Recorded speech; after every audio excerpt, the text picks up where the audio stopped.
E aí, pessoal? Vocês acham que hormônio, reposição hormonal, pode dar câncer? Eu sou o Dr. Haroldo Almeida e a gente vai conversar um pouquinho sobre esse grande mito que existe da regulação hormonal. O que acontece? Basicamente, essas pesquisas começaram há muito tempo atrás. Na década de 20 e 40, descobriram-se os hormônios, da década de 40 e 60, começaram a tentar imitar essa molécula. E como que eles fizeram? Eles criaram uma molécula sintética, que na verdade não era tão parecida quanto a molécula original.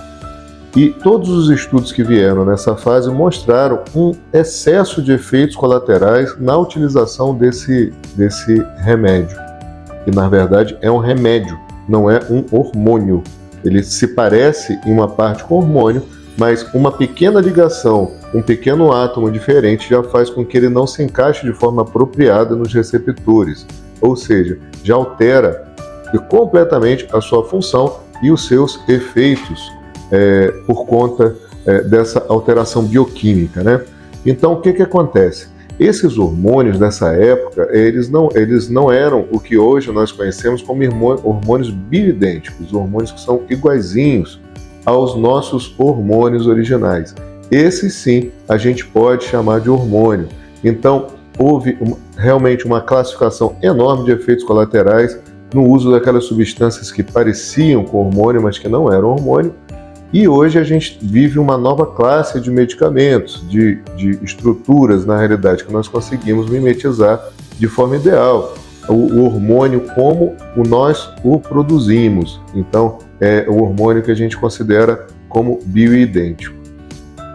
Para vocês terem noção, o hormônio utilizado, por exemplo, na pílula anticoncepcional, ele gera uma série de efeitos colaterais. Ele pode aumentar o índice de trombose, ele pode criar uma série de outras alterações cardiovasculares, aumenta a chance do paciente desenvolver câncer, por incrível que pareça, mas ele não é propriamente um hormônio, ele é um remédio, ele é parecido com hormônio, mas ele sofre algumas modificações. Por que o hormônio, então, pode ser utilizado? Primeiro, ele tem que ser utilizado se houver realmente indicação da utilização. E com o passar dos anos, infelizmente, o nosso corpo começa a produzir menos hormônios. As mulheres passam por uma fase muito abrupta disso daí, que é a menopausa, onde tem uma parada na produção de estrogênio e de progesterona muito rápida. E o paciente geralmente é muito sintomático por conta disso. O homem também tem, mas ela pode evoluir de 10 a 20 anos, que a gente chama esse processo de andropausa, onde ele vai começar a produzir menos hormônios. Então, assim, todos nós passamos por esse declínio hormonal. E a pergunta que fica é, se realmente causa câncer, por que esse câncer não é mais comum na época que a gente está no ápice da produção desses hormônios, que é na juventude? Esse câncer é muito mais comum na época que você tem um declínio dos hormônios.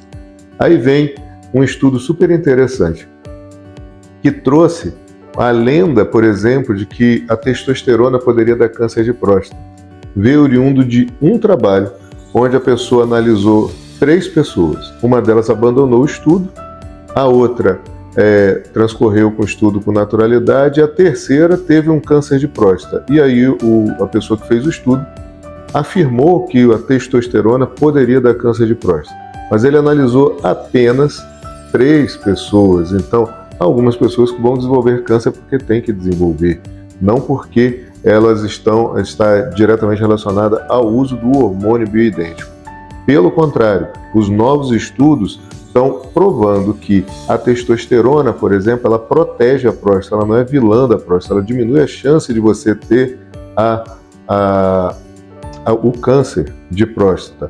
E se a mulher for mantida hormonalmente através dos hormônios bioidênticos, atravessando uma menopausa com essa reposição hormonal, ela tem uma sobrevida maior, tem uma melhor qualidade de vida e uma menor chance de ter câncer.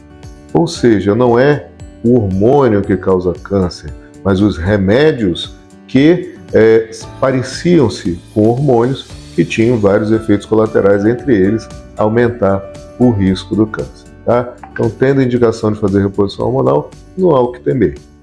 Um grande abraço, fiquem com Deus.